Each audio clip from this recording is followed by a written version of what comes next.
नमस्कार रसिक श्रोते हो. आज आपल्यासोबत आपल्या सगळ्यांच्याच आवडीचे आणि माहिती असलेले पु काळे यांच्या काही सुरेख ओळी शेअर करणार आहे.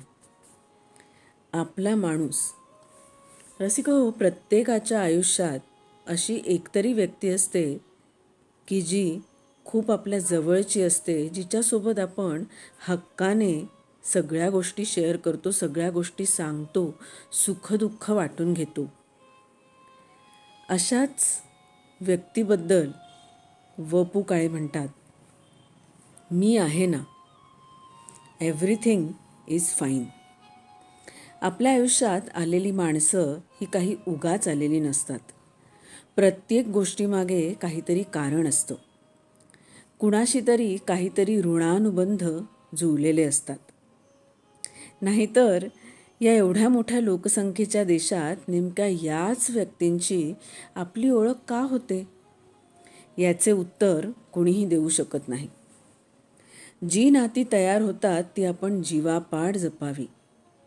आपल्या जगण्यासाठी ज्या प्राणवायूची गरज असते तो प्राणवायू म्हणजे आपली माणसं.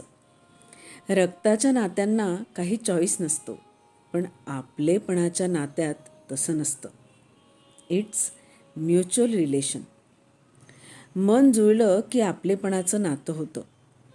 जे बंध खूप स्ट्रॉंग असतात ते कुणाच्याही सांगण्यानी किंवा विपरीत परिस्थितीतसुद्धा कधीच तुटत नाहीत. आपण खूप वाईट परिस्थितीतून जात असताना मित्रांचे किंवा मैत्रिणीचे मी आहे ना एवढे शब्दसुद्धा संजीवनीसारखे काम करतात. अगदी प्रत्यक्ष नाही, पण अप्रत्यक्ष सोबत असणं खूप सकारात्मक ऊर्जा देणारं असतं.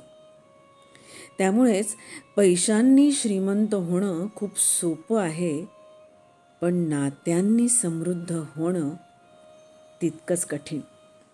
किती समर्पक ओळी आहेत.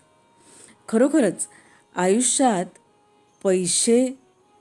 पैशांनी श्रीमंत होणं नक्कीच सोपं आहे, पण नात्यांनी तितकं समृद्ध असणं, सशक्त असणं तितकंच कठीण.